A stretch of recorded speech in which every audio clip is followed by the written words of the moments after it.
बोल तरी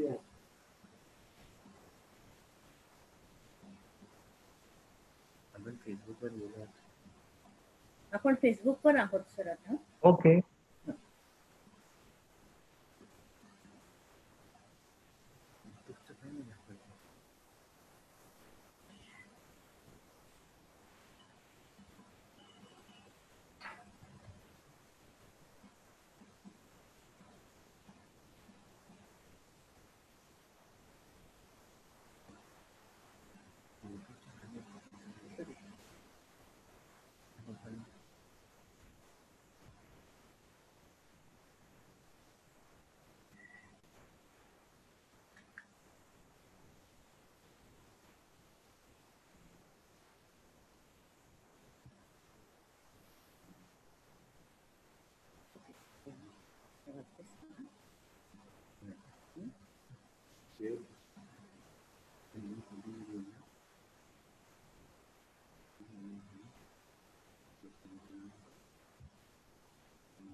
झूमवर विचारत असतील लोक जॉईन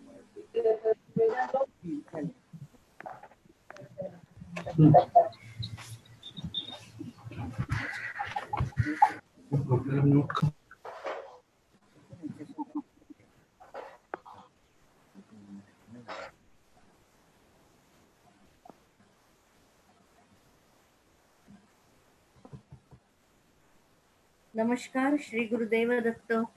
श्री स्वामी समर्थ.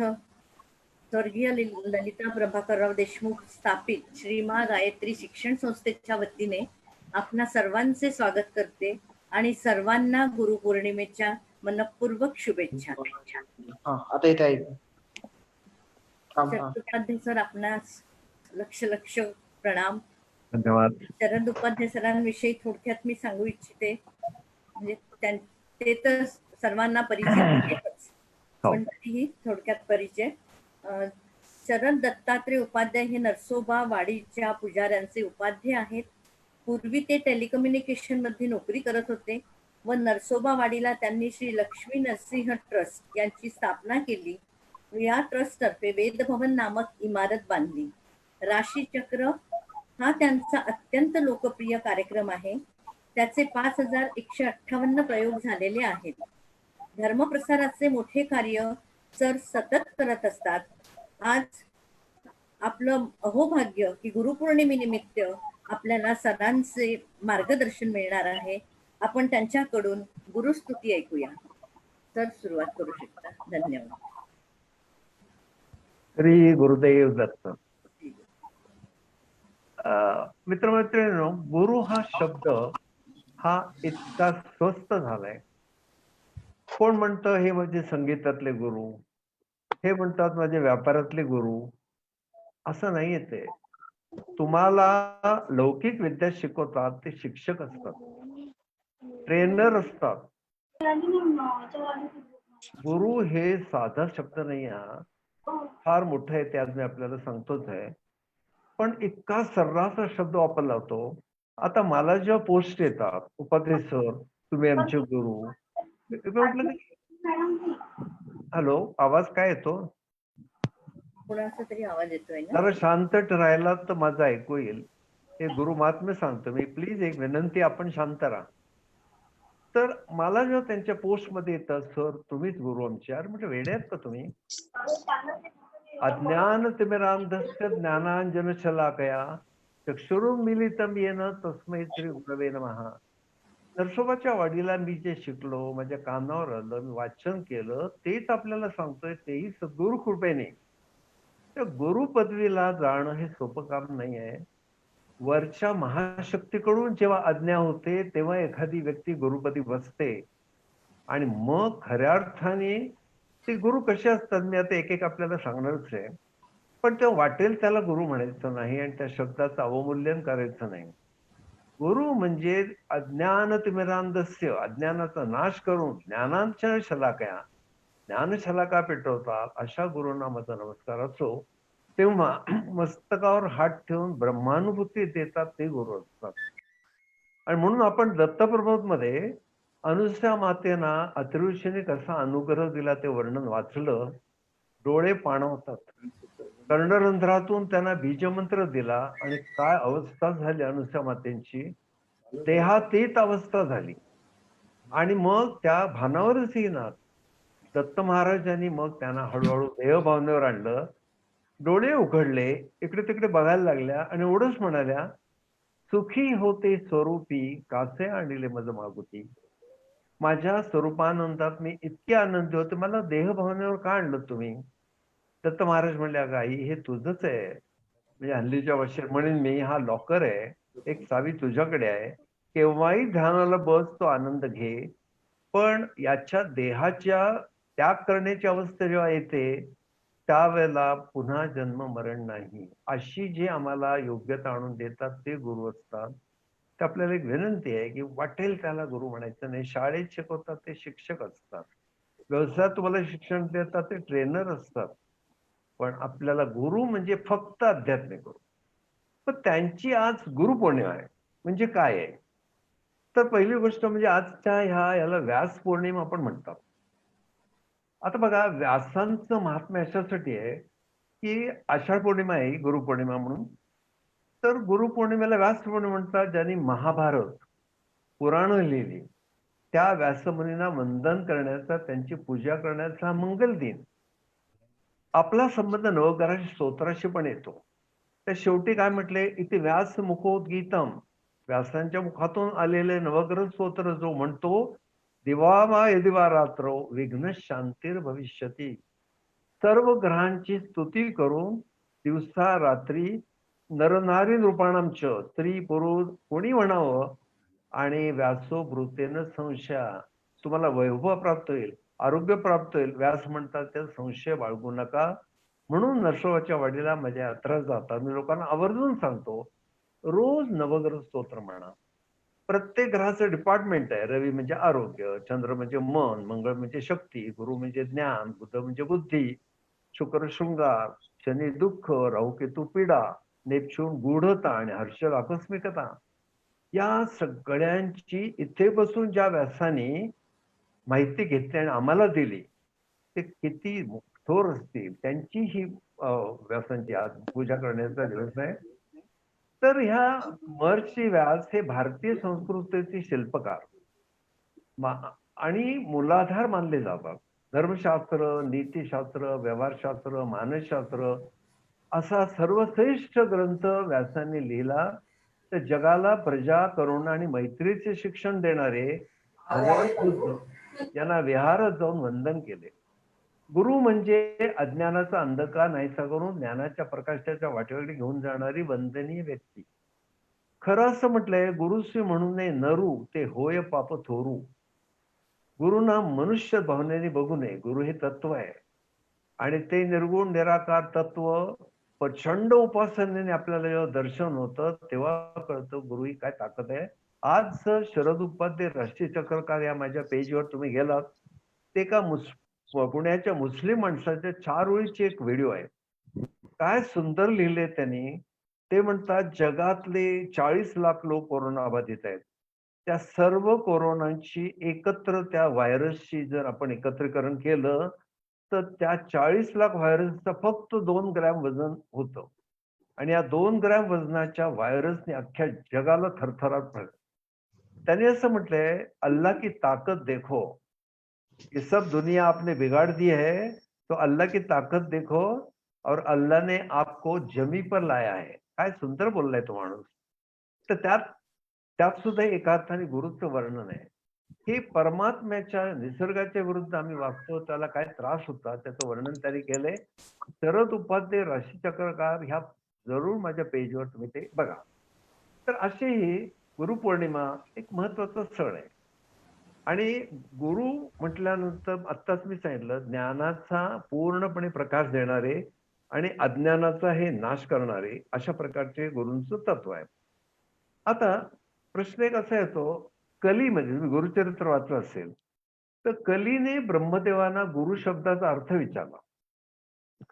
तेव्हा ब्रह्मदेव म्हणाले गकार म्हणजे सिद्ध, रकार म्हणजे पापाचे दहन करणारा, उकार म्हणजे विष्णूंचे अव्यक्त रूप.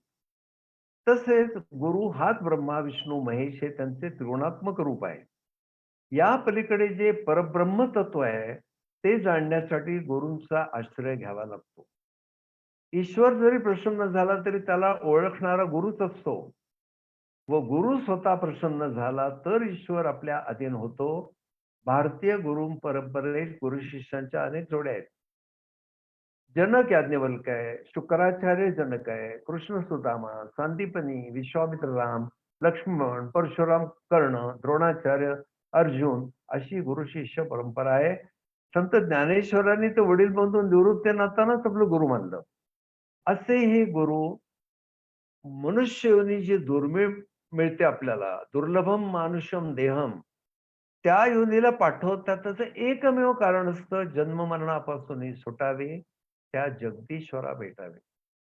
आणि हे गुरुमात्म्य आपल्याला वर्णन करायचं तर मी अनेक वेळा सांगतो, स्वतः नरसिंह सरस्वती मी नरसोबावाडीला यांच्या पादुका आहेत, असे साक्षात दत्त महाराज यांनी सुद्धा लहानपणी काशीला जाऊन कृष्ण सरस्वती नावाच्या वृद्ध व्यक्तीला गुरु केलं. गुरूंशिवाय गती नाही. आणि मग जगभर प्रचार केला. म्हणजे त्या संबंध भारतखंडात फिरले, तिथून भिलोडीला आले, तिथून मग ते नरसोबाच्या वाडीला आले. नरसोबावाडीला औदुंबराच्या खाली 12 वर्ष थंडी वारा उन्हाचं ती उपासना केली. कोणासाठी? आमच्यासाठी. आणि त्यांनी नरसिंहांची उपासना केली. कसे काय कुठे भिक्षा मागत होते, उदरभरण काही कळायला मार्ग नाही. परंतु 12 वर्ष त्यांनी आमच्यासाठी उपासना केली आणि त्यांनी सांगितलं जे नरसोबाच्या वाडीला जातील त्या औदुंबराला प्रदक्षिणा करतील आणि त्या प्रदक्षिणा केल्यानंतर त्यांचं सगळं इप्सित सिद्ध होईल. रसिको, माझ्या अनेक यात्रेकरूंनी माझ्या विद्यार्थ्याने अनुभव घेतलाय. नरसोबाच्या वाडीला गेले, महाराजांकडे काही मागायला लागत नाही, शांतपणे प्रदक्षिणा केल्या आणि सगळं आयुष्य बदललं. कोणाची व्यसनं सुटली, कोण सन्मार्गाला लागला, कोणाला प्रमोशन मिळालं. पण ऐहिक भोग जे मिळती ती भक्तीची फळे न होती. दत्त महाराज हे नश्वर पत्र्याच्या गाड्या आणि सिमेंटचे बंगले आणि हे देत नाहीत. ते तुम्हाला आत्मानुभव देतात. सेल्फ रिअलायझेशन, आत्मसाक्षात्कार, आणि तो झाल्यानंतर खऱ्या अर्थाने आपण मुक्त होतो. जरूर आपण दत्तप्रबोधा ग्रंथामधलं अनुसूया मातेंचं त्यांना जे काही अत्रि ऋषीने अनुग्रह दिला, बीजमंत्र दिला, त्याचं वर्णन वाचा. मी एवढे वेळा वाचतो माझंच पुस्तक, पण मला आजही अश्रू अनावर होतात. एवढ्या मोठ्या पुण्यवान अनुसूया माता. असं म्हणतात की मुसळ त्यांनी सोडलं तर अधांतरी राहायचं, जमीन तप्त व्हायची नाही त्यांच्या पावलाला त्रास होईल म्हणून. अशा योग्यतेच्या अनुसूया मातांना सुद्धा एके दिवशी असं वाटलं, काय मी अजून का रमते या सगळ्यात? आणि दत्तप्रभूंना विचारलं, "अरे दत्ता," हे त्या म्हणू शकतात, आम्ही नाही, आम्ही दत्त महाराजच म्हटलं पाहिजे. "अरे माझं मन असं का बाहेर येत नाही संसाराच्या?" ते म्हणाले, "आई, तुला ह्या पंचविषयांनी अडकलंय. हे पंचविषयातनं तू बाहेर ये आणि ते फक्त तुला गुरु करू शकतात कृपा. मग मी तुझा गुरु होऊ शकत नाही कारण मी मुलगा आहे." मग त्यांनी आईच्या हाताला धरून अत्रि ऋषींकडे नेलं. अत्रि ऋषींच्या पायावर नुसतं मस्तक टेकलं आणि ढसाढसा रडायला लागल्या. मग त्या म्हणाल्या, "मी रोज ह्यांना नमस्कार करते. आज असं का झालं?" दत्त महाराज म्हणले, "आई, तू रोज न पतिभावनेने करतेस. आज गुरुभावनेने केलंयस. नुसत्या गुरुभावनेने तू डोकं टेकलंस आणि तुला अश्रू अनावर झाले. मग ते जेव्हा तुला मस्तकावर हात ठेवून अनुग्रह देतील, तर तुला जे अनुभवतील ती काही वेगळीच असेल." आणि मग तो सगळा दत्तप्रभूचा निवडक भाग मी मुद्दाम दत्तप्रभू या ग्रंथातून निवडला. माझा अत्यंत आवडीचा ग्रंथ आहे. वारंवार मी दत्तप्रबोध वाचतो आणि लोकांनाही सांगतो, तुम्ही 2-4 पानं ते रोज वाचत राहा. तुमचे सगळे विकार शांत होतील. आणि मी अखंड पोस्ट टाकतो, कारण माझं ह्या माझ्या सगळ्या Facebookवरच्या लोक किंवा WhatsAppवरचे असते, फार जनतेवर माझं प्रेम आहे. जे जे आपणाशी ठावे ते ते इतरांस सांगावे या भावनेने मी नेहमी ते लिहित असतो आणि लोक फार छान प्रतिक्रिया देतात. काही असतात लोक मुद्दाम काहीतरी टोमणे मारणं वगैरे, पण आपण लक्ष द्यायचं नाही. एक म्हण आहे, "हाती चले बझार, कुत्ते भोके हजार." पण आता तेही बंद झालं, कारण त्यांना कळलं उपाध्यांना मोठेपणा नकोय, उपाध्यांना पैसे नकोयत. ते वेळात वेळ काढून तासनतास बसतात आणि आपल्यासाठी मराठी पोस्ट लिहितात. या पोस्ट वाचून अनेकांच्या विचारात फरक पडलाय. मला ते अतिशय काम आवडतं. म्हणून आजच्या दिवसाचं महत्त्वाचं आहे. गुरुपौर्णिमा म्हणजे व्यास पौर्णिमा. ज्ञानाचा साक्षात आगर असलेल्या व्यासांची महती आज आम्ही गायची आहे. पण हे बऱ्याच लोकांना माहिती नाही. आपापले तुमचे गुरु असतील, ते गुरु निश्चितपणे ते दत्तस्वरूपच माना. पण मी आपल्याला काही गोष्टी आज मुद्दाम सांगणार आहे. मी कोणावरही टीका करत नाही. पण अनेक लोक नको त्या लोकांकडे जाऊन, जे स्वतःला स्वयंघोषित गुरु म्हणतात, लोकांना सावध करणं हे पण मला आवडतं. मग असे मी अनुभव खूप घेतले. ठिकठिकाणी मी हिंडलो. तर स्वयंघोषित गुरु असतात, त्यांच्याकडे तुम्ही गेलात, तर काय अनुभव येतात. काही माणसं आयुष्यातनं उठलेत, जे स्वतः लायकी नसताना लोकांना काय साधना देतात. हे का हा साधना देण्याचा अधिकार मला नाही. मी जेव्हा तुम्हाला सांगतो दत्तप्रबोध वाचा किंवा भक्तिसागर मधलं महालक्ष्मी अष्टक म्हणा, तर मी काय सांगतो, तुमच्या गुरूंचं स्मरण करून म्हणा किंवा अक्कलकोट स्वामींचं स्मरण करा. शरद उपाध्यांना साधना देण्याचा अधिकार नाही. गुरूंनी दिलेली उपासना केली असता चित्तांतील कामक्रोधा मळांचा नाश होतो आणि मुक्ती देणारे विज्ञान प्राप्त होते. ते अधिकारी गुरु पाहिजे. म्हणून मी जर थोडक्यात आपल्याला आणखी काही गोष्टी सांगतो आणि तुम्हाला हे सगळं आवश्यक आहे कळणं. तर पहिली गोष्ट म्हणजे की गुरु पुष्कळ जरी असले, तरी जे सुपंथ दाखवतात त्यांना गुरु म्हणतात. सुकर्म किंवा कुकर्म करताना सर्व प्रसंगी गुरु आपल्या बरोबर असतात. गुरु वाचून या जगात अणुमात्र जागा शिल्लक नाही. गुरु सर्वव्यापी, सर्वसाक्षी व सर्वांतर्यामी असून जगाचे सकळ व्यवहार गुरूंमुळेच होतात. गुरूंचे महिमान जाण्याला वेदश्रुती किंवा शास्त्रेही समर्थ नसतात. ब्रह्मा, विष्णू, महेश्वर यांनाही गुरूंचा अंत लागत नाही. सहस्त्रफण्यांचा शेष गुरुमहिमा वर्णन करताना शिणून जातो.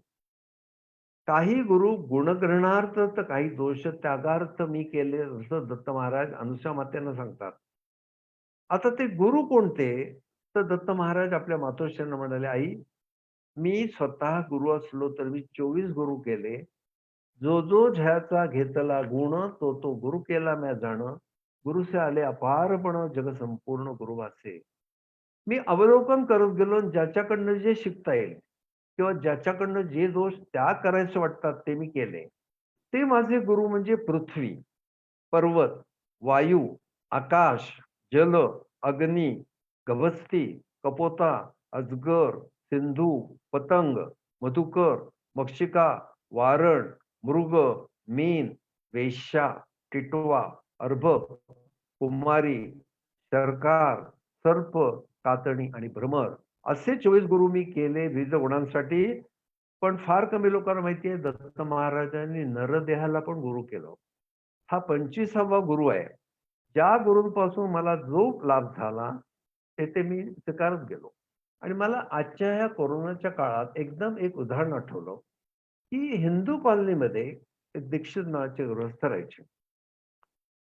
त्यांची दोन्ही मुलं काय सुंदर हँडसम होती. मुलगा अतिशय हँडसम, मुलगी तर लक्ष ठरत नाही इतकी सुंदर होती. आणि एवढ्या तरुण मुलाला काय झालं कोण जाणे. मला अजून तारीख आठवते, 8 तारीख न्यूमरोलॉजीत आम्ही शनीचे धरतो. आणि त्या 8 तारखेला तो मुलगा अचानक गेला. करता सोरता मुलगा गेल्यावर काय होतं ज्याच्यावरही पाळी आली आहे, त्यांनाच कळेल. म्हणून शोलेमधला तो डायलॉग आहे, की वडिलांच्या खांद्यावरचं सगळ्यात मोठं ओझं कुठलं असेल, तर ते पुत्राच्या कलेवर असतं. त्यांचा तो मुलगा गेला, कसंबसं दुःख सावरलं. बरोबर पुढच्या वर्षी 8 तारखेला त्यांची मुलगी गेली. ही 2 तरुण मुलं अशी अचानक गेली. काय झालं असेल तुम्ही त्याला विचार करा. आणि हा विचार करता करता काल परवा मी बातमी ऐकली.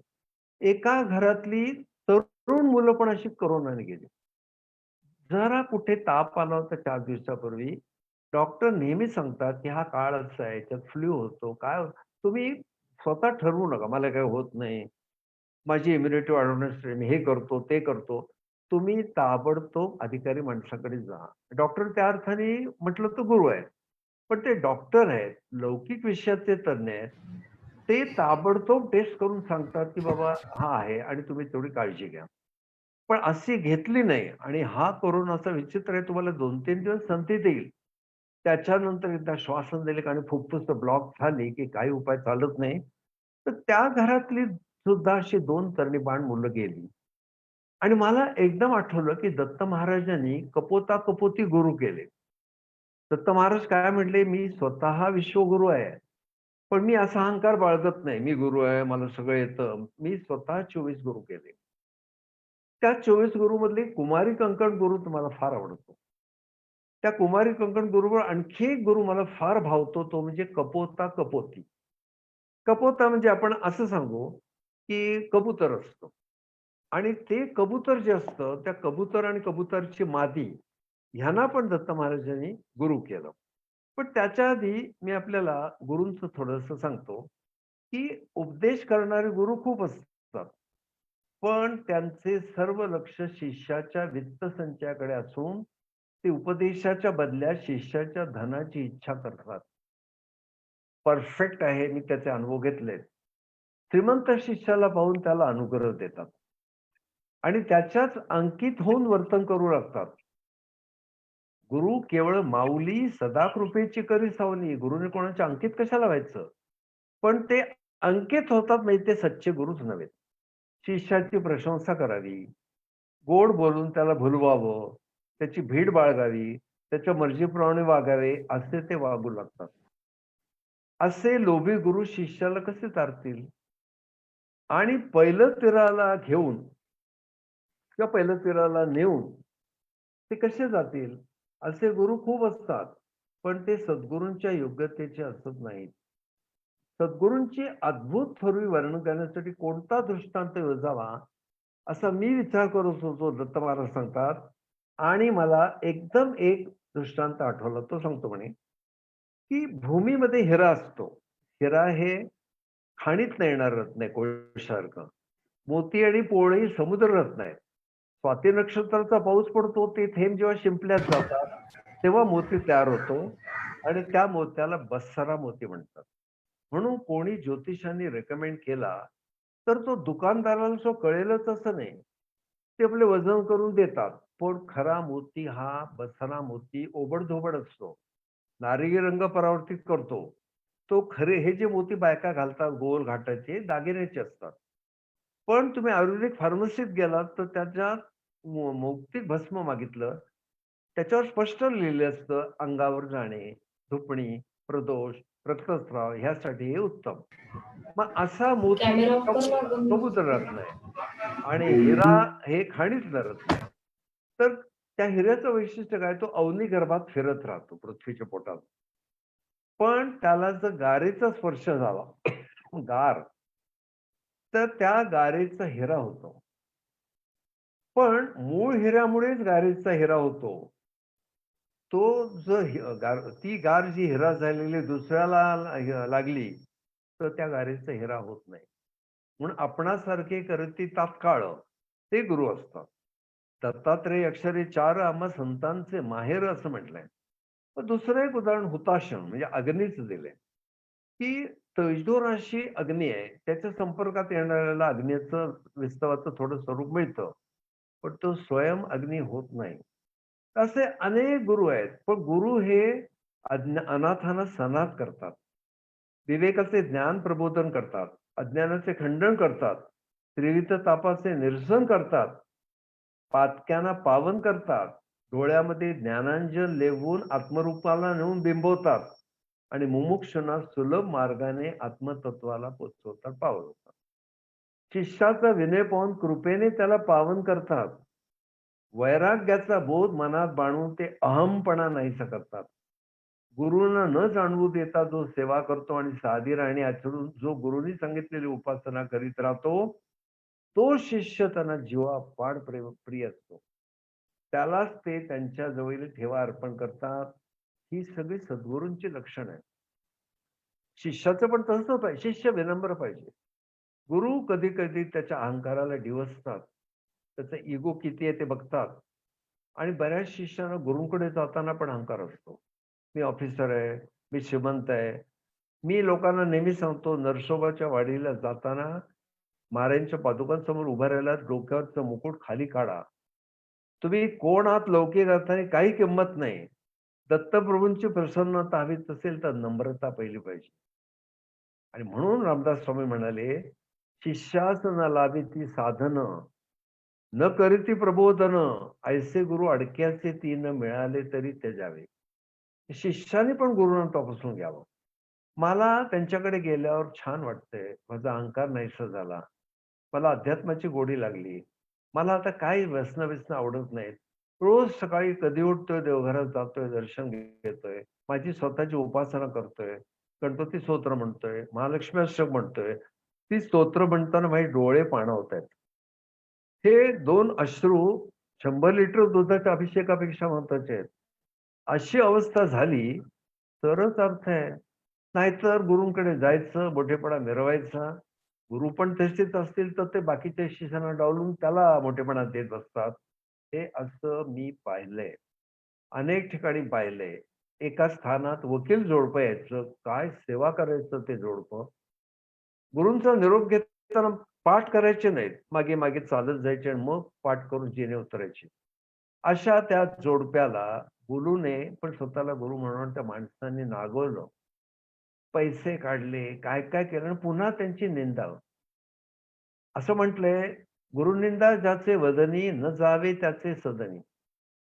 पण गुरु सुद्धा शिष्याचा प्रगती बघून जर हे होत असतील, काही त्यांना त्रास होत असेल, तर त्यांना गुरु नाही म्हणता येणार. हे अनुभव खूप घेतले.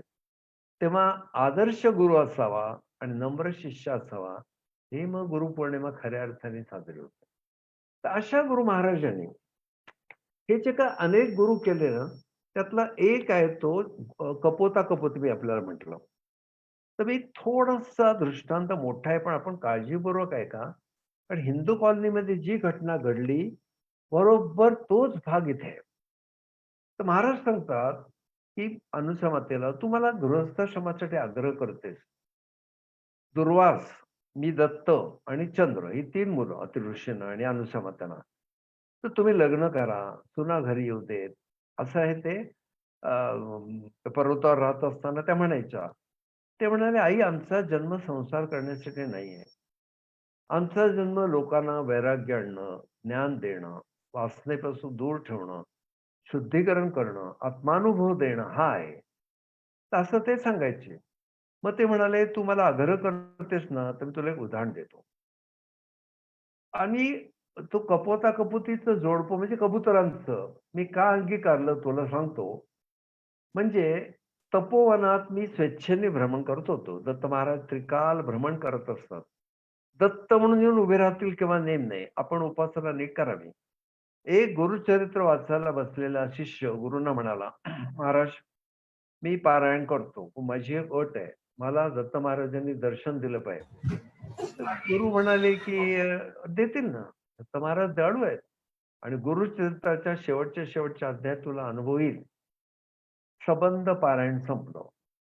तो जो काही सगळा 52 अध्यायाचा अवतरणिका आहे, ती अवतरणिका पण वाचली, पण काही अनुभव आला नाही. तो गेला गुरूंकडे. "महाराज, तुम्ही म्हणालात, पण काही मला दर्शन झालं नाही." गुरु हसले. ते म्हणाले, "मूर्ख मनुष्या, मुंगूस कधी 1.5 किलो बर्फी खातं का?" दत्त महाराजांना बर्फी फार आवडते. तर त्यांनी बर्फीचा नैवेद्य दाखवला होता आणि एक मुंगूस सगळं खाऊन गेलं. तर ते म्हणाले, "गुरुदेव असे आले होते का? मग तुला काय वाटलं शंख, चक्र, गदा धारण करून ते येणार आहेत?" असं स्वरूप त्रिमूर्तींचं फक्त तुकाराम महाराजांना दिसलं. फार कमी लोकांना अशी दर्शनं होतात. एकनाथ महाराजांना दिसलंय. असं स्वरूप दिसण्यात की आपण मोठे नाही. पण अनुभव येण्यासाठी त्यांनी तुला दृष्टांत दिलं, मुंगसाच्या रूपाने ते येऊन गेले. आम्ही सुद्धा असं अग्र धरू नये, पण या ना त्या रूपात तुम्हाला निश्चय अनुभव येतो.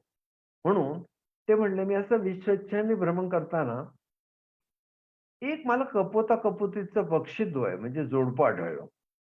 अत्यंत विषयासक्त होऊन तो कपोत आपल्या कामिनीभोवती घिरट्या घालीत होता. आपण जे नवीन लग्न झालेल्या लोकांचं कौतुक करतो वगैरे. आपल्याला हे कळत नाही यांचं आयुष्य पुढे काय आहे? अचानक कोण मतेत तर जाणार नाही ना? आत्ताची कोरोनाची स्थिती बघा, काय काय होतंय? एका दिवसात माणूस होत्याचा नव्हता होतोय. त्याच्या कलेवराचा सुद्धा मान ठेवला जात नाही. काही अंत्यविधी होत नाहीत. अग्नीत फेकून देतात. ती जी माणसं असतात तेवढी चांगली असतात. ती प्रेताला नमस्कार करतात आणि त्याला त्या अग्नीमध्ये ढकलतात. अशी पण अवस्था आयुष्याची असते. तर मी ते कपोता-कपोती पाहिले असे बक्षीसद्वय आनंदाने भ्रमण करतायत आणि त्यांचे विषयी प्रीती म्हणजे वासनेवर एवढी प्रेम होतं, तो स्त्री संग सोडत नव्हता. कायम अवतीभोवती गुटरुगम ते कबूतर करतात तसा तो करायचा. दोघंही एकाच ठिकाणी बसून घुमत होते. एकमेकाशिवाय क्षणभरही राहत नव्हते आणि वनातून भ्रमण करीत होते. चारा खाऊन तृप्ती झाली, की तो आपल्या घरट्यात यायचा. अविभक्तपणे विषयाचे सुख भोगीत ते दोघे निजत असत, विश्रांती घेत असत. काही दिवस सोडल्यावर त्या कपोतीला, काही लोटल्यावर म्हणून त्या कपोतीला गर्भ राहिला. कपोताला खूपच आनंद झाला कबुतराला. तो कपोत रात्रंदिवस आपल्या मादगीला जपत असे. कालांतराने कपोती प्रसूत झाली. आनंदाने नाचत प्रेमाने ती अंडी निरखता कपोताला भाग्योदय प्राप्त झाल्यासारखे वाटले. तृणशय्येवर अंडी ठेवून आणि कपोतीला रक्षणासाठी ठेवून कपोत चारा आणण्यासाठी जात असे. विषय लोभात गुंतलेला तो कपोत येरझारा घालून श्रमत असे. परंतु ते श्रम म्हणजे सुख माणूस आपल्याला आताच सुख मानायचा आणि त्याला कंटाळा असा कधी आलाच नाही. काही दिवस गेल्यावर ती अंडी फुटून 2 पक्षी बाळे बाहेर आली. ते पाहून उभयतांना इतका आनंद झाला. बाळांच्या मोहात ते तर मादीचे नर आणि ते मादीचं जोडपं अधिकाधिक जखडत चाललं संसारात. उभयतांनी हा प्रपंच मांडून वाढवला होता. तेव्हा आता चौघांच्या पोटाला लागणारा चारा एकट्या कपोताला आणणं शक्य नव्हतं. आता बाळांना पोसण्यासाठी उभयतांना जाणं प्राप्त होतं. अशा विचाराने दोघे जात चारा घेऊन घरट्यात परत येत, बाळांच्या मुखात तो घालीत, अशा क्षणाक्षणाला त्यांच्या येरझाऱ्या चालू होत्या. स्वतःच्या पोटाला फालते न ठेवता सगळा जीव बाळांच्या ठिकाणी ठेवून बाळांनाच चारा भरवीत असत. त्यांच्या मोहलोभाने या पक्षी उगमाची आहार निद्राही कमी झाली. स्वतःच्या शरीर स्वास्थ्याकडे न बघता आपल्या सुकुमारांना खूप श्रमाने त्याने मोठे केले. पाद, पंख, चंचू, नयन असे पूर्ण अवयव त्या पिल्लांना लाभल्यावर ही उभयता पक्षबळाने कसे उडावे त्याचं शिक्षण त्या पिल्लांना देऊ लागलं. बालकांच्या पंखात शक्ती नसल्याने जागच्या जागीच ते दोघे खेळत आणि कपोता-कपोतीचा आनंद गगनात मावेनासा झाला. एके दिवशी कपोता-कपोती जवळपास चारा मिळाला नाही म्हणून लांब गेली. प्रारब्धाची गती गहन असते. सिनेमात्म्यात लिहिलंय, की कर्माच्या गती असती गहना, जे जे होणार ते कदा चुकेना, ते ते भोगल्याविण सुटेना, देवाधिका सर्वांची. कर्म करताना 10 वेळा विचार करावा, ती नंतर भोगावीच लागतात. तर पक्ष्यांचा शोध घेण्यासाठी तेथे एक पारधी आला. त्याने जाळं पसरून ठेवलं.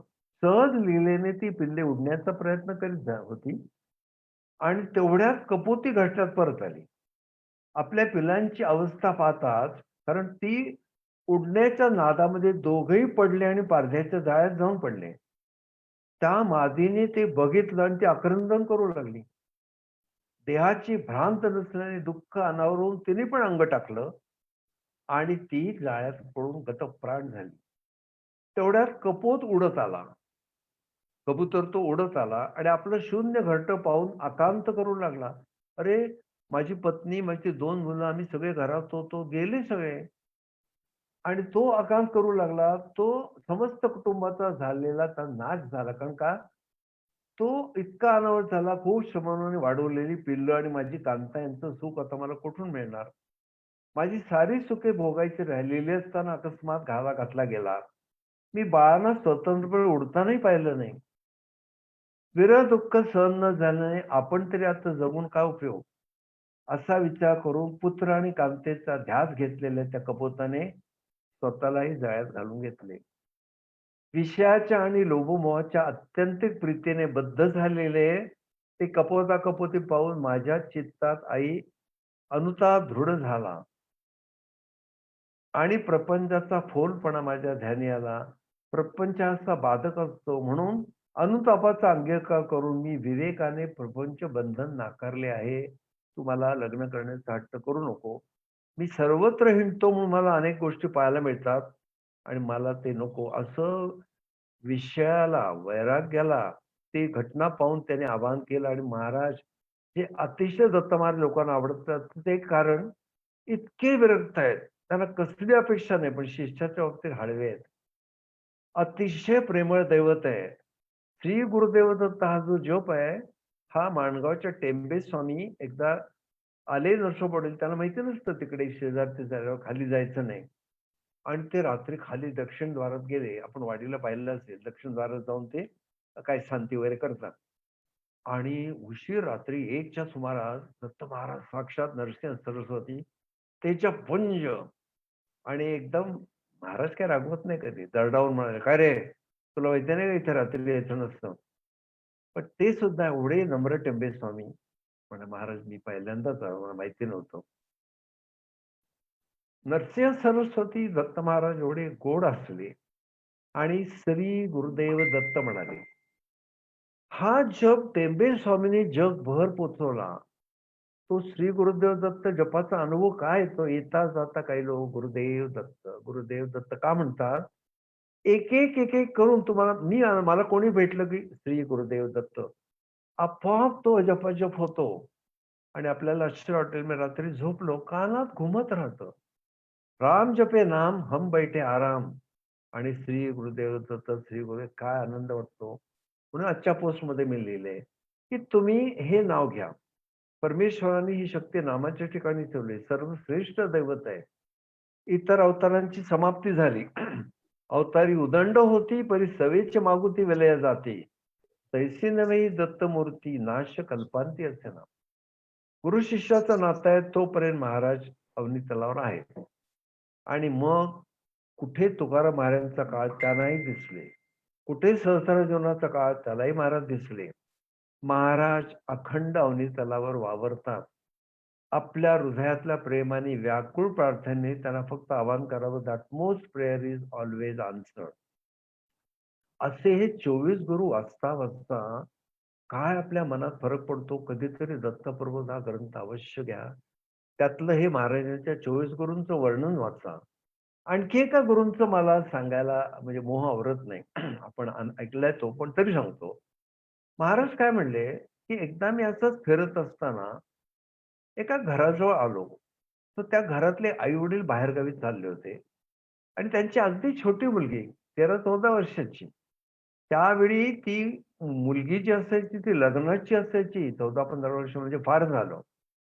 आणि त्याला मुलं सांगून यायची. आई वडील म्हणाले, "अगं हे बघ, तू आता वयात आलीयस, तर संटपणा करू नको." आजच्या काळात बोलायचं तर कोणी येईल सुद्धा, तर तू नम्रतेने वाग. आपल्या वधूपणाला दूषण येईल असं वागू नको. आणि आई वडील गेले. महाराज म्हणले, "मी बघतोय काहीच वेळात एक मुलगा लग्नाचा आणि त्याचे आई वडील आले." त्यावेळेच्या मुली संकोच खूप काय पटकन ती आत गेली आणि दरवाजाच्या आडून तिने विचारलं, "आपलं जेवण व्हायचंय ना?" तर ते म्हणे, "हो व्हायचंय." "थांबा," म्हणे, "मी करते." आणि तिने त्यांना बसवलं, पाणी वगैरे दिलं आणि तांदूळ सडायला घेतले. तांदूळ सडता सडता तिच्या हातातल्या बांगड्यांचा आवाज यायला लागला. स्त्रियांनी 3 गोष्टी नेहमी कराव्या म्हणून सांगितलंय. बाहेर आता मुलींना आवडत नाही, पण निदान रात्री झोपताना भुरोर मध्याच्या ठिकाणी हळद लावावी. वरती कोरडं कुंकू लावावं. टिकली नाही. देवीला आपण वाहतो ते कोरडं कुंकू. पायात जोडवी असावीत लग्न झालेल्या बायकांची आणि हातामध्ये कंकणं. लग्न झालं असेल तर हिरव्या बांगड्या, नसेल तर लाल घाला. आणि तुम्ही कुशीवर वळताना जी बांगड्यांची किणकिण होते, त्याने वामशक्ती पळून जातात. जिच्या कपाळावर सुंदर असे टिके आपण बाळूमामाची सिरियल बघता. मोठं कुंकू लावलेल्या त्या बायकांच्या सौभाग्याला नजर लागत नाही. कपाळावर कुंकू असलेल्या स्त्रीकडे पुरुषाची वाईट नजर जात नाही. तेवढं विज्ञान आहे आपल्याकडे. आपण तिसऱ्या असण्यावरून नेतो. एखादी मुलगी कुंकू लावून गेली, इतर मुली त्याला काकूबाई म्हणतात. पण वाईट पाळी येईल तेव्हा कळेल. ऋषीमुनी मूर्ख नव्हते. त्यांनी कोरडा विचार करून आपल्याला हे सगळं शिकवलंय. तसं ती मुलगी आतून म्हणाली, तिने रडायला घेतलं आणि त्या बांगड्यांची किणकिण यायला लागली. तिला वाटलं हे बरोबर नाही. आपल्या वधूपणाला एक दूषण आहे. म्हणून तिने काही बांगड्या काढल्या आणि 2-2च बांगड्या ठेवून दिल्या. पुन्हा तांदूळ सडायला घेतले, पुन्हा किणकिण यायला लागली. मग तिने एक-एक बांगडी काढून टाकली आणि एक-एकच बांगडी ठेवली आणि अतिशय उत्तम तऱ्हेने तांदूळ सडले गेले. महाराज म्हणले, "ह्या घटनेतून मी असं शिकलो, खूप जण एकत्र आले तर कोलाहल होतो. दोघे असले तर संवाद होतो. पण एकटा असला तर चिंतन होतं. ज्याला अध्यात्म करायचं ना, त्यांनी चिंतन करावं. खूप लोक एकत्र येऊन जी उपासना करतात.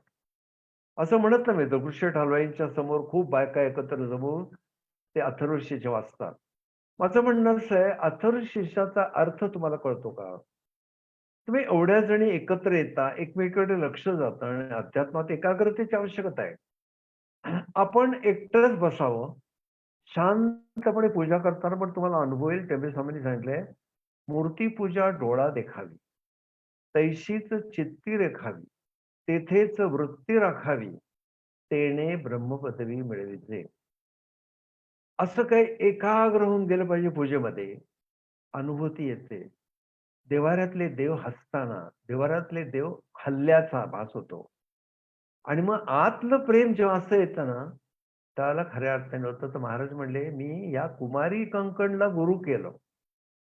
तर कुमारी कंकण गुरु म्हणजे कुमारीच्या हातातल्या बांगड्यांना पण मी गुरु केलं. कारण त्याने मला शिकवलं, की एकत्र येऊन कोलाहल करायचा. तुम्ही बघता या टीव्हीवरच्या सगळ्या ते वादविवाद होतात. काय एकाचं दुसऱ्याला ऐकू येत नाही. अरे तुम्ही एज्युकेटेड लोक आहात. कोणतरी बोलतंय आम्हाला ऐकू दे. पण फार कमी लोक आहेत. फार थोड्या संचालिका आहेत, ज्या शांतपणे बोलू देतात दुसऱ्याला. मग त्याचा उपयोग होत नाही. आम्ही टीव्ही बंद करून टाकतो. कधी-कधी दोघेच येतात आणि इतकी बडबड करतात. एकमेकाला बोलू दे ना, त्यांची मतं समजून घ्या. समोरचं बोलायला लागलं, की आपण शांत राहणे सभ्यपणाचं लक्षण आहे. मिलिटरीमध्ये नेहमी बघा, तो बोलल्यानंतर म्हणतो ओव्हर. तो ओव्हर म्हटल्याशिवाय पलीकडचा माणूस बोलत नाही. आपण व्यवहारामध्ये फार आक्रस्ताळी असतो. मी स्वतः माझ्या विद्यार्थी दशेत म्हणा किंवा माझ्या साधकावस्थेत म्हणा, एकाग्रतेने जे संत पुरुष काय बोलतात, शब्दनशब्द ऐकलाय. आज मी ज्या पोस्ट लिहितो, म्हणजे प्रवचन नव्हतं. राशीचक्रात सुद्धा मी अध्यात्म सांगतो. हे एकाग्रतेचं फळ आहे. आणि मग दत्तप्रबोध कमीत कमी 100 वेळा वाचला असेल. पुन्हा-पुन्हा वाचावासा वाटतो. आणि मी आजही आपल्याला सांगतो, ज्याला व्यसनं आटोक्यात नाहीत, ज्याचा राग अनावर आहे, ज्याचे अतिशय सगळे षड्रिपू त्रास देत आहेत. 2-2 पानं वाचा रोज. नीट काय वाचलंय लक्षात घ्या. 101% तुमची पर्सनॅलिटी बदलेल. आपल्या आई-वडिलांची मान खाली जाईल असं कधी वागायचं नसतं. पण त्याला संस्कार पाहिजेत आणि ते आजच्या गुरुपौर्णिमेच्या दिवशी व्यासाने लिहिलेल्या अनंत ग्रंथातून आपल्याला मिळतात. काय त्यांचं ज्ञान असेल म्हणून व्यासांना सुद्धा आज नमस्कार करतात. असं म्हणतात व्यासांचा जन्मपाठ आषाढ पौर्णिमेला झाला. अशा व्यासांना आम्ही आज पूजन करतो आणि मग दत्तप्रभू तर गुरूंचे गुरु आहेत. मग आपण त्यांचं याच्यावर. म्हणजे तुम्ही ह्या 24 गुरूंचं वर्णन वाचलं तर थक्क व्हाल. अरे, आम्ही सुद्धा अनेक गोष्टी बघतो, आम्हाला काही कळत नाही. आणि दत्तप्रभू प्रत्येक गोष्टीतनं अर्थ काढतात. सर्पाला ते अजगराला गुरु केलं, चंडकीनं गुरु केला. ते काय म्हणाले मी लक्षपूर्वक म्हणजे दत्त महाराज कधी असे शिष्यानं जमवून प्रवचन करणं किंवा गप्पा कधी केलं नाही. महाराज सगळीकडे एकटे फिरतात. आणि म्हणून नरसोबावाडीत सुद्धा आमच्या या यात्रेकरूंना मी सांगतो, ओरीत बसा, शांतपणे डोळे मिटा, काही मनात आणू नका, अलगद डोळे मिटा, घट्ट मिटू नका आणि भ्रुवर मध्याच्या ठिकाणी नजर आणा. हळू तुमचं तुम्हाला कळेल मला गहिवरून येते. माझं हृदय हलतंय आतून. आणि म्हणून परमात्मा बघायचा नाही, परमात्मा ऐकायचा नाही, परमात्मा बोलायचा नाही, परमात्मा अनुभवायचा. असे अनुभव ज्या शिष्याला येतात, मी वाडीच्या अनेक यात्रेकरूंना पाहिले. यात्रेला येताना त्यांना संशय असतात, हल्ली फसवाफसवी फार असते. तर ते विचारतात, "उपाध्ये नक्की येणार आहेत ना? ते सेलिब्रिटी आहेत, थोडा वेळ येऊन जाणार नाहीत ना?" बरोबर आहे त्यांचे प्रश्न. ते पैसे भरून येतात. आमचे लोक सांगतात, "असे नाहीयेत ते. ते दत्त महाराजांचं लेकरू आहे, ते भक्त आहेत. तर चुकूनही कोणाला मिसगाईड करणार नाहीत. त्यांचे जे सल्ले असतात ते त्यांना जे दिसतं ते सांगतात. विशेषतः कन्सल्टेशन आता ह्या आजच्या काळामध्ये सुद्धा विदेशातनं अनेक अपॉइंटमेंट माझ्या होत असतात. कालच इटलीहून होता, पहाटे उठायला लागलं. काही अमेरिकन असतात, मी रात्री उशिरा घेतो अपॉइंटमेंट. पण प्रत्येकाला मी सांगतो, अपाय आहे तिथे उपाय आहेत. ज्योतिषाने असं घाबरवायचं नाही. नाही, नाही, ते तुमच्या लग्नी राहू आहे. तुम्हाला हे आजारी पण फार त्रास देणार. असं काय तुम्ही निराश करता? अरे, डॉक्टरांकडे गेल्यावर डॉक्टर जेव्हा पाठीवर हात ठेवतात, सांगतात, "अरे, काही नाही, या औषधा घे बरं वाटेल." मग आम्ही का नाही सांगत? मग मी लोकांना प्रत्येक गोष्ट विस्ताराने सांगतो आणि कधी असं समजू नका, पत्रिकेतले ग्रह म्हणजे फायनल अथॉरिटी आहे. ग्रह या देवता आहेत, व्यासाने मान्य केलंय. पण त्या देवतांना मर्यादित अधिकार आहेत. दत्तप्रभू खणखणीत नाणं आहे. हे कदाचित अधेली, पावली असं त्यांना पॉवर असेल. पण ज्यावेळेला मी सांगतो तुमचं असं-असं ग्रहमान आहे, यासाठी एकच करा, उपासना करा. मग माझी पॉइंट्स कसे असतात, मी पहिलं कुलदेवतेचं विचारतो. कुलदेवता आणि कुलस्वामिनी यांना नियमित जाणाऱ्या लोकांना केवढी कृपा होते. आणि दुसरा प्रश्न माझा असतो, घरात गेलेल्या लोकांची श्राद्धकर्म नीट होतात का? कुंडलीमध्ये 12वं स्थान आहे. पितरांना गती मिळते का त्याच्यावरनं कळतं. आणि या पितरांना जर गती मिळाली नाही, कोणाचे लग्न अडतात, कोणाच्या घरात आजारीपणं. ज्योतिषी हे सांगत नाही, देवाचं महात्म्य सांगा. ते काय करतात? शांती करा, कालसर्प करा, नारायण ढगबळी करा, त्रिपिंडी करा. ठीक आहे, आवश्यक तेव्हा ते करा. पण सर्वे सर्वास्ते आमची कुलदेवता. मी तुम्हाला परवानगी दिली म्हणून अजिंक्य रहाणेचं उदाहरण देतो. अजिंक्य राहणे 10 वर्षापूर्वी माझ्याकडे आले होते. इतके अपयश सगळं नर्व्हस झाले होते. काय करावं कळत नव्हतं. मनस्थिती बरोबर नव्हती. माझा नेहमीचा प्रश्न, ते आम्ही घरी नाही बसलो, जरा घरी काहीतरी रंगकाम चालू होतं. आम्ही एम-सी-एमध्ये बसलो. एक स्वतंत्र खोली एम-सी-एमध्ये त्यांनी घेतली. म्हटलं, "अजिंक्य, कुलदेवता कोण आहे?" तो म्हणाला, "तुळजाभवानी." "कधी गेला होता?" "नाही गेलो" म्हणाला. अरे म्हटलं, "आईला विसरलास तू? आपली जशी आई आहे तशी अख्खा कुळाची आई आहे. ताबडतोब जा." मी तिकडे बुवासाहेब कदम पाटील नावाचे भोपी आहेत. अतिशय छान करतात सगळं. त्यांच्याकडे त्याला पाठवलं. मी जे सांगितलं मला देवीचा मान करायचा. देवीला काही गरज नाही. देवी सर्वसामान्य आहे. पण आपलं प्रेम असतं आईवर. मग तू कशी साडी, बांगड्या, मोत्याची नाही सगळं लिहून दिलं. तो इतका आज्ञाधारक आहे. तो गेला. तो आला आणि जी भरभराट झाली एवढ्या लहान वयात कॅप्टन झाला. तर तो मला म्हणाला, "काका, मी तुळजापूरला जाऊन आलो. माझं आयुष्य बदललं." तर हीच कुलदेवतेची कृपा असते. मग मी त्याला अनेक उदाहरणं दिली. आमच्या इंडस्ट्रीमध्ये सुद्धा कितीतरी लोक जात नाहीत. आता शरद उपाध्ये मी नेमानं उदाहरण देतो.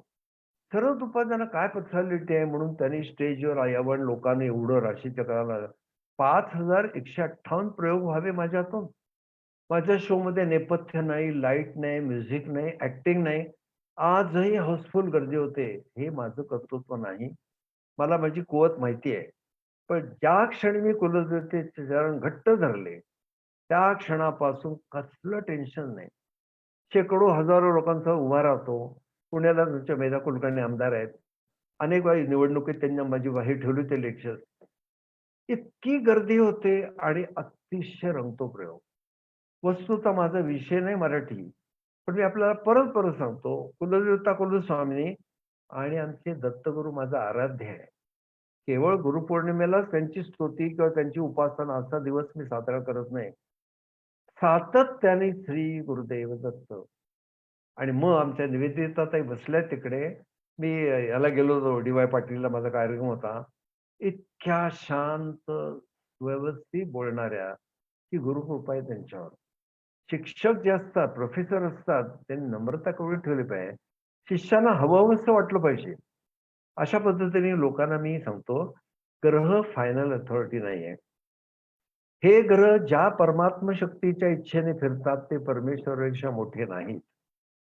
मग तुम्ही निश्चितपणे ग्रहांचं करा. नवग्रह स्तोत्र आहे. मी तर नवग्रह शांती पण वेद भवनात केलेली आहे. त्या ग्रहांना मी महत्व देतो. पण दत्तप्रभूंपेक्षा मोठं कोणी नाही. गुरूंशिवाय मोठं कोणी नाही. मानवी गुरु जरी आपण केले तरी त्यांना दत्त स्वरूपात बघायचं आणि कधी अपेक्षा करायची नाही. आज गुरुपौर्णिमा आहे. तेव्हा सर उभं राहायचं. तेव्हा ते माझं प्रमोशन किती अडलंय वगैरे हे याच्यासाठी गुरु नाहीयेत. तेव्हा मला मुलगा होते. गुरु केवळ माऊली सदा कृपेची करी सावली. कायम कृपा करत ते बसले पण त्यांना कळतं कुठल्या वेळी काय द्यायचं. आजारी मुलाला ताप आलेल्याला पाणी हवं, आई थंड पाणी दे. आई म्हणते नाही देणार, तुला गरम पाणी प्यायला लागेल. तर त्याला क्षणभर वाटतं काय आई आई, पण आईचं प्रेम असतं. मुलाला कुपत ठेवू नये म्हणून ती गरम पाणी देते. तुम्ही गुरुपौर्णिमेलाच नव्हे रोजच्या रोज आपले गुरु जे आहेत, मानवी गुरु असतील तर त्यांचाही फोटो असेल तुमच्या घरात.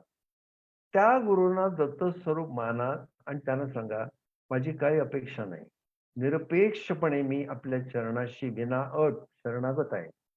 यथा योग्यम तथा करू. आपल्याला योग्य वाटेल ते करा. आणि भक्तिसागर हे पुस्तक जे महाराजांनी माझ्याकडनं लिहून घेतलं, अख्ख्या भारतात नाही अख्ख्या जगामध्ये इतके लोक त्यांनी बदलले. मला कल्पना नाही रशियामध्ये, ब्रह्मदेशामध्ये हे भक्तिसागर वाचतात. मला तिकडनं बोलावणं आलं होतं लेक्चरसाठी. पण मला नाही फार क्रेज. नरसोबाच्या वाडीला माझं मन गुंतलंय. वेदभवन आहे. सातत्याने लोकांना न्यायचं, 3 दिवस ठेवायचं, दत्त महाराजांची सेवा बघायची, प्रवचनं करायची. तेव्हा त्यांना कळतं गुरुकृपा म्हणजे काय. तेव्हा गुरुपौर्णिमा हा असा एक दिवस आहे, हे सगळं आठवायचं. तुम्ही याच्यावर जाता गडावर, 13,000 पायऱ्या चढून, वरती पादुकांचं दर्शन घेता. पण आलेले लोक नेहमी एक सांगतात, "आम्ही कशा एवढ्या पायऱ्या चढलो आमचं आम्हाला माहिती. आमचे गुडघेच असे दुखायला लागले." तुम्ही काय त्या माणसाच्या गोळ्याचं कौतुक करताय? तुम्हाला एक अनुभव येईल, की जे लोक तिथे जातात, 1000-2 पायऱ्या गेल्याबरोबर तुम्हाला कोणतरी नेत्या आरामात असे अनुभव येतात. तुम्ही कुठल्याही ठिकाणी जा दत्त महाराजांच्या काहीच श्रम होत नाहीत. नरसोबावाडीला माझ्यावर येणारे यात्रेकरू पण सांगतात, की इतकं काही आम्हाला आधी वाटत होतं कसं जमेल, काय जमेल. एक तर म्हाताऱ्या बाई होत्या 80 वर्षाच्या आणि त्यांना मुलं सांगत होतो, "तू जाऊ नको." नाही म्हणे, "मी जाणार. शरद उपाध्यायांचं मला ऐकायचंय. मला काकड आरतीपासून पालखीपर्यंत कार्यक्रम बघायचे आहेत." आणि दुसऱ्या दिवशी त्यांच्या छातीत जरा दुखायला लागलं. त्या काही घाबरल्या नाहीत. पण ते बाजूला त्यांच्या जे खोलीत उतरले होते म्हणले, आजींना काहीतरी होतंय." मग आजी ते तिथे डॉक्टर आहेत त्यांच्याकडे नेलं. ते डॉक्टर काही रिस्क घेणार नाहीत. "नाही, नाही तुम्ही यांना सांगलीला घेऊन जा." ते ती म्हणाले, "मला काही होत नाहीये, तरी जा तुम्ही." मी पण म्हटलं, "रिस्क घेऊ नका, पण योग्य माणसाचा सल्ला घ्यावा."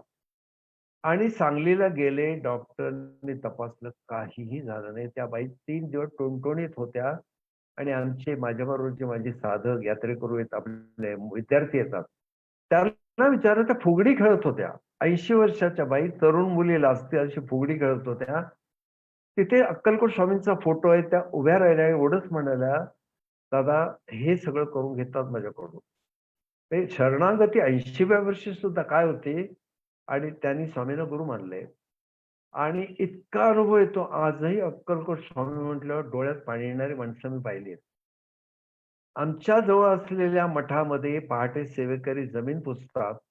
त्यातला एक सेवेकरी भर बाजारात मला भेटला आणि म्हणाला, "तुम्ही छान सांगता हो स्वामींबद्दल पण."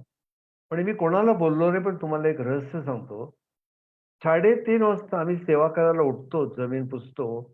आम्हाला खडावांचे आवाज येतात. स्वामींच्या खडावांचे आवाज येतात. हे अशक्य नाहीये, कारण गुरूंच्या अवतार समाप्तीच होत नाही. बाकी श्रीकृष्णांचा अवतार होता, कंस शाणू याचा काय वध करायचा केला. रामप्रभूंचा अवतार होता, रावणासाठी वध केला झाला. तैसी नव्हे ही दत्तमूर्ती, नाश कल्पांती असेना. दत्तप्रभू कायम आहेत आणि ते इतके जवळ आहेत. देव जवळी आणि अंतरी. मी तर म्हणतो मोठमोठी स्तोत्र आहेत, ते भक्ती सांगा ज्याला वेळ आहे त्याने वाचा. पण आजही मी अनेक लोकांचे मला फोन आले, त्यांना एकच सांगितले, 15 मिनिटं देवाजवळ बसा. अलगद डोळे मिटा. शांतपणे श्री गुरुदेव दत्त, श्री गुरुदेव दत्त आणि गहिवरून येईल तुम्हाला. काहीतरी आत जाणवतंय. तिथे अनुभव घ्यायचा, डोळ्यात अश्रू आले, की देव जवळी आणि अंतरी आपल्या जवळ आहे. म्हणून आजच्या दिवशीचा प्रश्नच नाही. त्या गुरूंची पूजा, गुरूंचं महात्म्य, गुरुचरित्र वाचन वगैरे ते करावंच. पण एरवी सुद्धा ज्यावेळेला आपण गुरुचरित्र वाचतो. माझी एकदा परीक्षा होती, म्हणजे सद्गुरू म्हणाले, "आम्हाला तुमच्या आयुष्यातले 49 दिवस द्या." मी हात जोडले. आपण म्हणाल ते. करून घेणारे आपण आहात. म्हणाले, "तुम्ही 7 सप्ते करायचे." आता मी विचार केला, क्षणभर मनात आलं, माझ्या वयाचे लोक नातवंड खेळवतात वगैरे. मला 49 दिवस बसायचंय. बरं 3.5 तासाची बैठक आहे. मी कधी घाईघाईत गुरुचरित्र वाचत नाही. मी गुरुचरित्राचे सप्ते केले हा अहंकार ठेवायचाच नाही. मी बरं म्हटलं. कारण काय करता करता ते आहेत. आणि मी बसलो. 49 दिवस मांडी पण हलवायची नाही. एकभुक्त. रात्री डाव्या कुशीवर झोपायचं. भुईवरचे आवाज ऐकायचे. दिवसभर कोणाशी गप्पा नाही. पत्नी घरात आहे. तिच्याबरोबरही बोलायचं नाही. सातत्याने धार्मिक ग्रंथ वाचायचे. नामस्मरण करायचं. 49 दिवस झाले. 49 मी उठलो. तर कधी-कधी वाटतं, "वाह! मी केलं." नो. ज्यांनी आज्ञा दिली त्यांनीच करून घेतलं आणि लगेच त्यांचा फोन आला. योगायोग बघा. वाडीला पण मला त्याच वेळी जावं लागलं. म्हणाले, "दत्त महाराजांनी आता तुम्हाला त्यांच्या जबड्यात धरलंय. आता सोडणार नाहीत ते." म्हटलं, "गुरुदेवा क्षमा करा." दत्त महाराजांनी मला कुशीत घेतलंय. जबड्यात कसं तरी वाटतं. कुशीत घेतलंय. मग त्यांनी सांगितलं, "हे सप्ताह तुमचे झाले ना, आता तुम्ही कायम दत्त महाराजांच्या आहात. पण याचा अर्थ कसा आहे? जबाबदारी तुमची वाढली आहे. तुम्ही लोकांना मार्गदर्शन करा, पोस्ट लिहा, काही करा. पण करता करविता श्री दत्त, निमित्त मात्र वासुदेव." म्हणून माझ्याकडे अपॉइंटमेंटसाठी सुद्धा कोणी आलं. आजही मी ऑनलाईन करतो कन्सल्टेशन. आधी देवघरात जातो. गुरुदेवाला नमस्कार करतो. "महाराज, ही व्यक्ती अत्यंत श्रद्धेने येते. योग्य ते मार्गदर्शन माझ्याकडून होऊ दे." मग ते ताबा घेतात म्हणून लोकांना ते पटतं. अशी दृढ श्रद्धा जर ठेवली ना, तुम्हाला इतके अनुभव येतील. पण काही वेळेला आज मी तुम्हाला काही गुरूंची लक्षणं पण सांगितली, पण त्यांचा मला राग लोभ काही नाही. माझी इच्छा अशी आहे, लोक गांजलेले असतात. लोक जातात. त्यात पुन्हा त्यांच्याकडनं पैसे काढणं, त्यांच्या वस्तू घेणं, म्हणजे आजच्या पवित्र दिवशी मी बोलू नये, पण असं माझ्या बाबतीतून घडलेलं आहे. मी अनेक ठिकाणी गेलो. जिथे दत्तकथा चालू आहे काय ते मला आवडतं. पण त्या माणसाने काय स्वतःला गुरु म्हणून केलं कोण जाणे. शिष्यानं सांगायचं, "पाटुंबा स्टेशनवर या संध्याकाळी." त्या म्हणायच्या, "असं कशाला? आम्ही घरी येतो." "नाही, नाही," म्हणे, "तुम्ही या." तिथे गेल्यावर हळू त्यांना साडी द्यायची. त्या चक्रावायच्या, "तुम्ही कोण आहात? आणि इथे साडी मला काय देताय?" मग यापुढे मी जाणार नाही असं नवऱ्याला सांगायचे. असे अनुभव पण मी घेतलेत. पण मी विचार केला, असे 4-2 लोक आहेत म्हणून काही सगळे वाईट नाही. पण आपल्याला सावध करण्यासाठी सांगतो. कोणतरी सांगतो तुम्हाला, "हे दंड होते महाराज." तुम्हाला अनुभव आलाय का? तुम्हाला उत्तम पैकी आत्मवैराग्य प्राप्त झालंय का? तिथे गेल्यावर लोभ, माया अशा सगळं नाहीसं झालंय का? गुरु शांतपणे प्रेमळ नजरेने बघतात का तुमच्याकडे? तुमची उमेद वाढली आहे का? हे सगळं अनुभव आले पाहिजेत ना. मी व्यायामशाळेत जातो म्हटल्यावर माझी तब्येत काहीतरी सुधारली पाहिजे ना. बारीक-बारीकच होत गेलो मी, तर व्यायामशाळेत कसं जाईन? मी हॉटेलमध्ये मस्त जेवलो आणि बाहेर आलो म्हणालो भूक फार लागली आहे. म्हणजे काय केलं हॉटेलमध्ये जाऊन? तसं गुरुस्थानात गेल्यावर अतिशय उत्तम अनुभव आले पाहिजेत. असे अनुभव आले नाही तर अपमान नका करू. शांतपणे नमस्कार करून त्या स्थानाचा निरोप घ्या. काही का असेना तुम्हाला मी गुरुभावनेने पाहिले. मी आता जाईन कारण मला असं काही तुमच्यात वाटतच नाही मला काही घेता येईल. असा निरोप घ्यावा. पण हे अनुभव कडवट येतात. अशा वेळी मनावर वाईट परिणाम करून घेऊ नका. मी अशा कडवट अनुभवातनं गेलो आणि मला असे सद्गुरू प्राप्त झाले. दत्त महाराज परीक्षा बघतात. जरा कडवट अनुभव आले की हा सोडतो का काय? तसं नाही. आपण आपल्या घरातल्या लोकांना किती वेळा माफ करतो. पण ज्याने हे अनुभव मला दिले त्यानं पण मी गुरु केलं. दोष त्यागार्थ. गुरु कसे नसावे. त्यासाठी आपल्याला ते उदाहरण दिलं. आणि एक प्रश्न असा मला निवेदिता ताईने विचारला होता, की गुरुचरित्र काय कसं वाचावं वगैरे, वगैरे. बायकांनी गुरुचरित्र वाचू नये. आज गुरुपौर्णिमेच्या दिवशी मी आपल्याला सांगतो, गुरुचरित्राचं पारायण सोपं नाहीये. एक तर नियम पाळा. पण 36वा अध्याय बघा, 532 ओव्या आहेत. ब्राह्मणांची कर्तव्य सांगितली आहेत. वेदांचा अध्याय बघा, एक शब्द कळत नाही. मग मी माझ्या सद्गुरूंना पण म्हटलं, हे वाचत वाचत गेलो, मला आतनं काही हलत नाही, मला अर्थ कळत नाही. गुरु गीता सुद्धा वाचताना काही गोष्टींचे अर्थ कळत नाही. फार सुंदर एक्सप्लेनेशन त्याने दिलं. तुमचं मन हेलावेल अशा कथा आहेत गुरुचरित्रात, की ती माहूरगडची सुवासिनी कशी आली. त्या बाईचा नवरा आजारी पडला. सगळे वैद्य झाले, काय केला, ती त्यांनी जे वर्णन केलं ते आपण तो इंटरेस्टिनल टीव्ही असावा आजच्या काळात. माहूरगड कुठे, गाणगापूर कुठे आणि ती त्यांना घेऊन गाडीवरनं आपली चालत चालत त्यांना ढकलत असं छान गाणगापूरला आणलं. गाणगापूरच्या वेशीवर त्या ब्राह्मणांनी प्राण सोडले. काही बोलले नाही ते. जे होतं ते परमेश्वराच्या इच्छेनं होतं, आपल्या बऱ्याचसाठी होतं. आलोच आहे तर दर्शन घेऊन ती तिथे गेली आणि सद्गुरूंना फक्त नमस्कार केला. आणि सद्गुरू काय म्हणाले, अखंड सौभाग्यवती भव. बाकीचे ब्राह्मण हसायला लागले. त्यांना काही कळत नाही कित्येक लोकांना. आपण असं करू नये वडीलधाऱ्या माणसांच्या बाबतीत. आपण कोणावर टीका केली तरी त्याचे परिणाम नंतर वाईट होतात आपल्यावर. आणि ते म्हणले, अहो महाराज, हिचा नवरा गेलाय या गाणगापूरच्या वेशीतच. त्याचे सगळं क्रिया करण्यासाठी त्याला आता मी शिर्डीवर बांधलंय आणि आता अग्निसंस्कार करणार आहोत. काय कॉन्फिडन्स असतं बघा. नरसिंह सरस्वती स्वामी महाराज म्हणाले, आम्ही आशीर्वाद दिलाय, आमचा शब्द खोटा ठरणार नाही, आणा ते प्रेत. आणि त्या प्रेताला महाराजांसमोर आणलं. तर महाराजांच्या चरणावर ब्राह्मण लोक रुद्र करत होते, रुद्राचे अनुष्ठान. ते म्हणाले, हे तीर्थ त्या प्रेतावर शिंपडा. त्या ब्राह्मणाने तीर्थ शिंपडलं आणि तो उठून बसला. आता अग्निसंस्कार म्हणून देहावर कपडे नव्हते, नग्न होता. तो उठून बसला, भांबावला, मी इकडे कसा आलो. म्हणून ती ओवी आहे, की अशक्य हो काय तुम्हा नारायणा, निर्जीवा चेतना आणावया. निर्जीव प्रेताला सुद्धा आपण उठवतो, ही गुरूंची ताकद आहे. पण ती सगळ्यांच्या बाबतीत नाही करणार. त्या बाईचं केवढी श्रद्धा होती. तिकडून चालत केवळ दत्त महाराजांच्या श्रद्धेपोटी ती आली. महाराजांनी तिला विचारलं, की तुला सती जायला आवडेल का विधवा धर्माने राहायला आवडेल? त्या म्हणाल्या, महाराज वय तरुण आहे, मात्र रूप चांगलं आहे, मला समाजात नको करतील लोक, मी सती जाते. हातावर विस्तव ठेवून ती बाई सती जायला निघाली. एवढी महाराजांवर श्रद्धा, मग महाराज कृपा करणार. मग दोघांनाही त्यांनी दुसऱ्या दिवशी बोलवलं आश्रमात.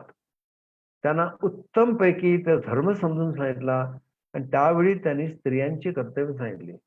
आणि त्यांनी सांगितलं, घरातली स्त्री जर असंतुष्ट असेल तर घरात पैसा राहत नाही. 36वा अध्याय मुद्दाम वाचा आपण. गृहपत्नी आनंदी पाहिजे. जे नवरे येता येता बोलतात बायकांना, अपमान करतात, स्वयंपाकावरून बोलतात.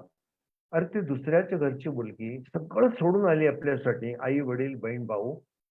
तिला काय वाटत असेल, ज्या माणसासाठी मी आले तोच माणूस माझ्या मागे खंबीर उभा नाही. मग ते म्हणाले, की प्रापंचिक स्त्रीचं अंतःकरण दूषित असू नये. ती नाराज कधी असू नये. नवऱ्याने रात्री एक शब्द तर विचारला बायकोला, "अगं जेवलीस का तू?" केवढं भरून पावतात त्या. पण नाही, आपल्या घरात आले, "अपने घर में कुत्ता शेर होता है." असे काही वागतात. घरातली स्त्री लक्ष्मी आणि बायकांनी पण चढ्या आवाजात घरी बोलू नये असं त्या अध्यायात सांगितलंय. पण रात्री सुद्धा कलकलाट करणं, आरडाओरडा करणं हे नाही आवडत मार्ग. तिन्ही सांजेला मी नेहमी सगळ्यांना सांगतो, धूप टाका. मंद धूप विस्त व्हावं ना, उदबत्त्या नाही पेटवायच्या. मंद धूप टाका, सगळीकडे फिरवा आणि दत्तबावनी म्हणा. आज तर गुरुपौर्णिमा आहे, आज अवश्य म्हणा. एक दत्तबावनी 52 उभे आहेत. गुजरात मधल्या नारेश्वरी रंगावधूत महाराजांनी ही लिहिली. काय वर्णन केलं ते वाचता वाचता तुम्हाला कळेल, अरे सगळे माझेच ही दुःख आहेत. आणि सगळ्यांनी मिळून जमावं. चाल फार सुंदर आहे. जय योगीश्वर दत्त दयाळ, तूच एक जगती प्रतिपाळ. अशा चालीत ते म्हणायचं.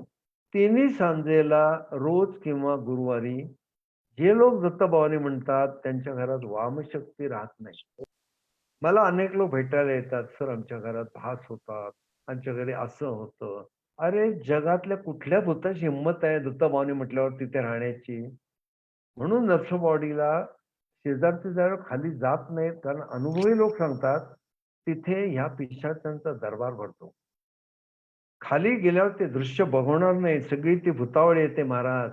आता मी बोलू नये, पण ते "दत्त्या, आम्हाला मोकळं कर." गाणगापूरला बघितलंय आपण वर खाली काठीवरनं जातात. आणि दत्त महाराज एवढे दयाळू आहेत, ते सगळ्यांना मोकळं करतात. ते दृश्य प्रापंचिकाला बघवणार नाही.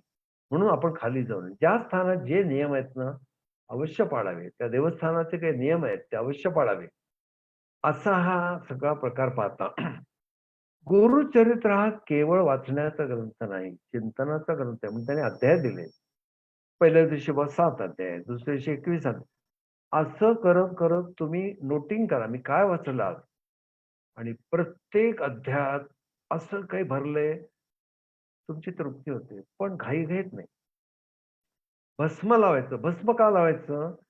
तर पशुपतीनाथ, भगवान पशुपतीनाथ शिव हे स्मशानात बसतात. कधी-कधी बसती स्मशानवासी. त्याला कारण काय आहे? समोर प्रेत जळतंय.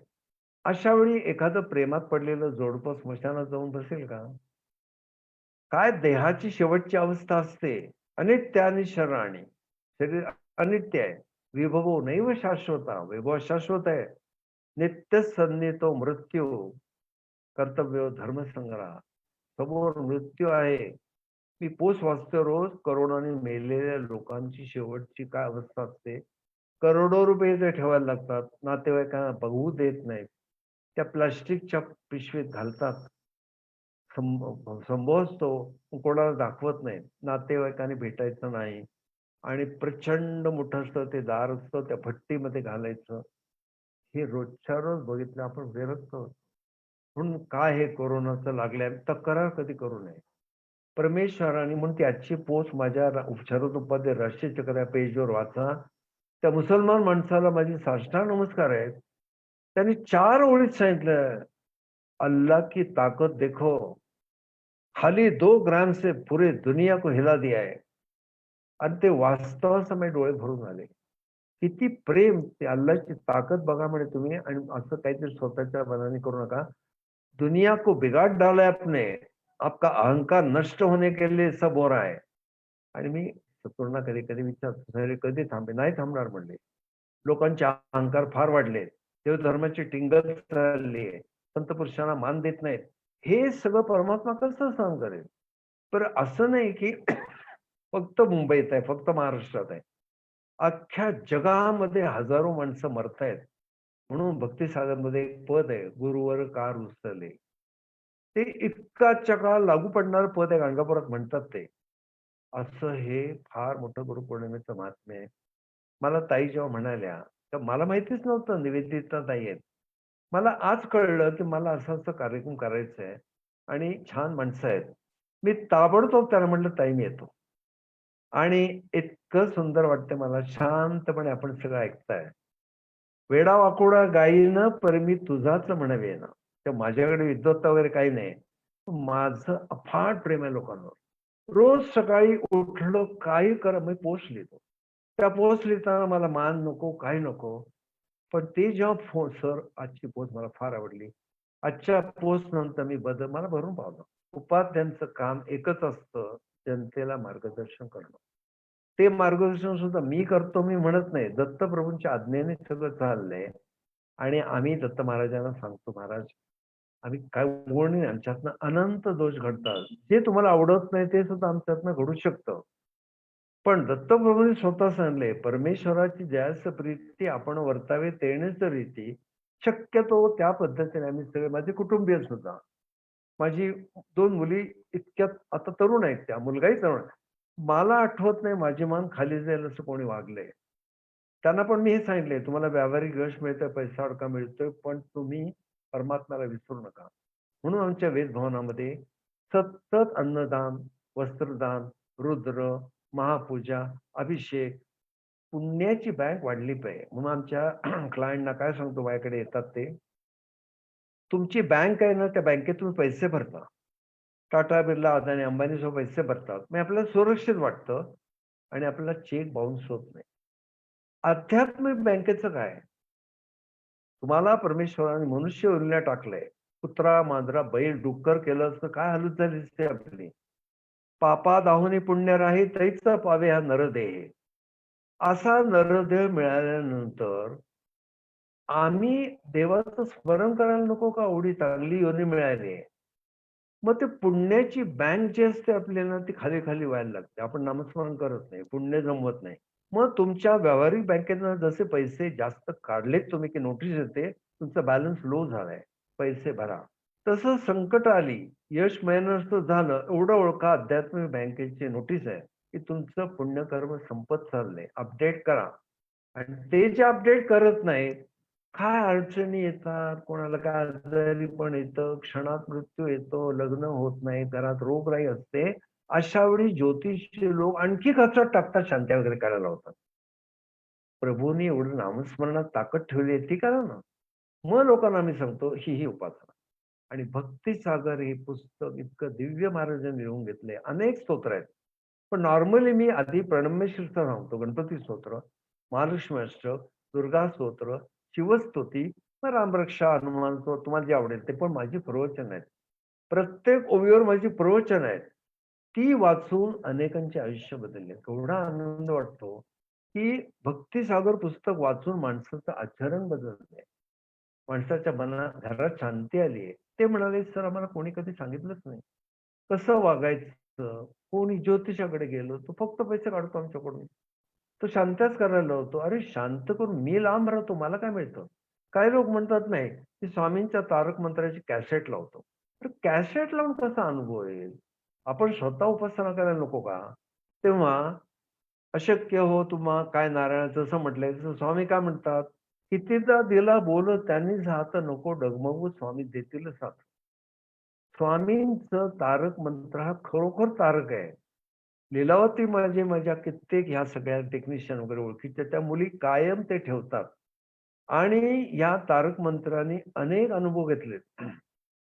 तसंच या भक्तिसागरमध्ये महालक्ष्मी अष्टक आहे. सर्व दुःख हरे देवी महालक्ष्मी नमोस्तुते. हे अष्टक 8 ओव्यांचं आहे. आम्ही ज्यावेळेला वाडीला जातो, वाटेमध्ये अष्टक म्हणत 200-200 अष्टकं होतात. ती कामास येणार आहेत पुढे. अरबट-चरबट गप्पा पुढे आपल्याबरोबर येणार नाहीत.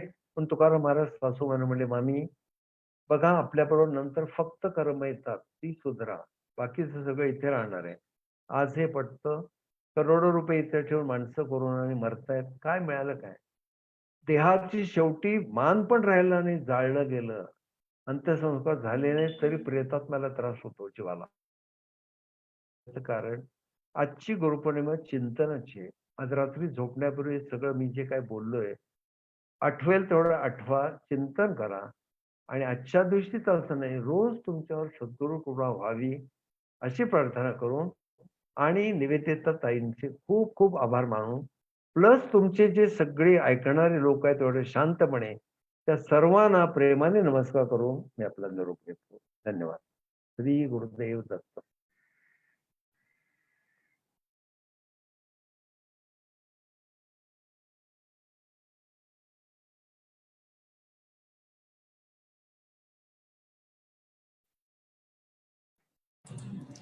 वेनी अनम्यूट करा, अनम्यूट. माझ्याकडे शब्द नाहीत. खूप आनंद झाला. धन्यवाद. खूप छान गुरु पौर्णिमेचा उत्सव आमचा साजरा झाला. घरच्या घरी का होईना पण सगळ्यांनी दत्तकृपेचा, दत्त प्रसादाचा अनुभव घेतला. असंच नेहमी आपली कृपा राहो, अशीच नेहमी आपला स्नेह राहो. हीच श्री गुरुदेव. कृपा करणारे दत्त महाराज, त्यांचे तुम्ही चरण धरा. नक्की. गुरुदेव दत्त. श्री स्वामी समर्थ.